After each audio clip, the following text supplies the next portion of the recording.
নমস্কার বন্ধুরা, welcome to Babli রান্নাবান্না। আজকের রেসিপি সম্পূর্ণ নিরামিষ ঝাল ঝাল সুজির রেসিপি। যে কোনো উপোসের দিনে এই রেসিপিটা বানিয়ে খাওয়া যেতে পারে আর খুব চটজলদি তৈরিও হয়ে যায়। সবার প্রথমে শুকনো খোলায় সুজিটাকে একটু নাড়াচাড়া করে ভেজে নিতে হবে, তবে খুব বেশি লাল করে ভাজার দরকার নেই। সুজির কালারটা যখন একটু চেঞ্জ হয়ে আসবে তখনই বোঝা যাবে যে সুজিটা ভাজা হয়ে গেছে। এই যে দেখো, হালকা কালারটা একটু চেঞ্জ হয়ে গেছে। এখন আমি সুজিটাকে নামিয়ে একটা থালার মধ্যে রেখে দেব। অন্যদিকে গ্যাসের চুলায় কড়াই বসিয়ে দিয়ে ওর মধ্যে দিয়ে দেব সাদা তেল। সাদা তেল দিয়ে এই রেসিপিটা ভালো হয় খেতে।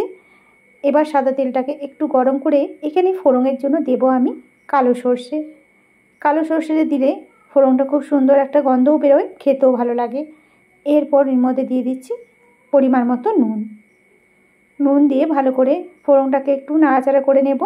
সর্ষেগুলো যখন একটু ভাজা হয়ে যাবে তখন এর মধ্যে দিয়ে দেব কাঁচা লঙ্কা কুচি। একটু ঝাল ঝাল খেতে হবে। এখানে আমি 4-5টার মতো কাঁচা লঙ্কা কুচিয়ে নিয়েছি। লঙ্কাটাও যখন ভাজা হয়ে যাবে তখন এর মধ্যে দিয়ে দেব কারি পাতা। এই ঝাল সুজিতে কারি পাতাটা ভীষণই ভালো যায়। তারপর দিয়ে দেবো এখানে ছোট ছোট করে কেটে রাখা আলুর পরিমাণটা আমি একটু বেশি দিয়েছি। এবার আলুটাকে নাড়াচাড়া করে একটু ভাজা ভাজা করে নেব। আলুগুলো খুব ছোট ছোট করেই কেটেছি। এইভাবে কাটলে খেতে ভীষণই মজার হয়। এবার দেখো, একটু নাড়াচাড়া করে আলুগুলো একটু ভাজা ভাজা করে নেব। আলুগুলো যখন একটু ভাজা হয়ে আসবে তখন আবারও আমি একটু নাড়াচাড়া করে নিয়ে এই মধ্যেখানটা একটুখানি ফাঁকা করে নেব। এর মধ্যে দিয়ে দেবো এবার একটু মুগের ডাল। এখানে 3 চামচের মতো মুগের ডাল আছে। মধ্যেখানটাতে দিয়ে দিলাম যাতে করে ডালগুলো একটু ভাজা হয়।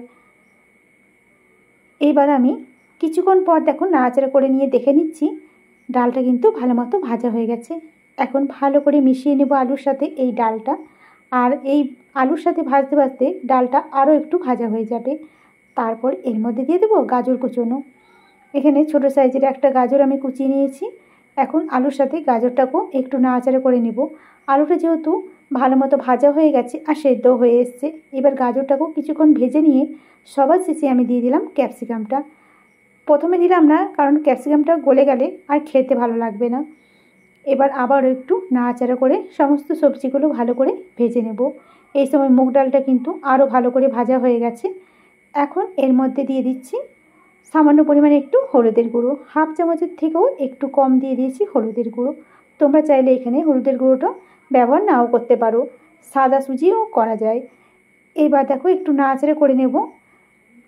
যখন ভালো মতো ভাজা হয়ে যাবে আর সবজিগুলোও সেদ্ধ হয়ে যাবে তখন এর মধ্যে দিয়ে দেব আগে থেকে যে শুকনো খোলায় আমি সুজিটাকে ভেজে রেখেছিলাম সেই ভেজে রাখা সুজি। তারপর এখানে দিয়ে দিচ্ছি 1/2 চামচের মতো চিনি। হালকা একটু মিষ্টি এই স্বাদটাকে আরও বেশি সুন্দর করে দেয়। এবার নাড়াচাড়া করে ভালো মতো করে একটু মিশিয়ে আবারও আমি 1 মিনিটের মতো একটু সুজিটাকে ভেজে নেব। এখন কিছুক্ষণ ভাজার পরে ভালো মতো যখন সুজির সাথে সবজিগুলো মিশে যাবে তখন এর মধ্যে দিয়ে দেব পরিমাণ মতো জল। সবার প্রথমে আমি ছোটো কাপের 1 কাপের মতো জল দিলাম। জলটা একবারে বেশি দেওয়া যাবে না, তাহলে সুজিটা ঝরঝরে হবে না। আর অল্প অল্প করে যদি জল দেওয়া যায় সুজিটা ভীষণই ঝরঝরে হবে আর খেতেও ভালো লাগবে। তারপরে দেখো দিয়ে দিলাম আবারও 1/2 কাপের মতো জল। ব্যাস, এই জলটাতেই এই সুজিটা সেদ্ধ হয়ে যাবে। এই সময় চুলার আঁচটাকে একেবারে কমে করে দেব। কমে করে দিলে সুজিটা আস্তে আস্তে ভালো মতো সেদ্ধ হয়ে যাবে। আর এই যে দেখো সুজিটা কত সুন্দর ঝরঝরে হয়েছে। আর নিরামিষ এরকম ঝরঝরে সুজি খেতেই ভীষণই ভালো লাগে। সঙ্গে যদি 1 কাপ চা হয় তাহলে আর কথাই নেই। চায়ের সাথে এই সুজির উপমাটা দারুণ লাগে খেতে।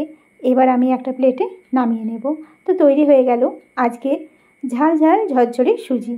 আজকের রেসিপি তোমাদের কেমন লেগেছে অবশ্যই কমেন্টের মাধ্যমে জানাবে। আর যদি ভালো লাগে ভিডিওটাতে একটা লাইক করে দিও। নতুন বন্ধুদের কাছে অনুরোধ রইল চ্যানেলটিকে সাবস্ক্রাইব করে রাখার জন্য। তো আজকের মতো রান্না এ পর্যন্তই। দেখা হচ্ছে নতুন কোনো রান্নার সাথে।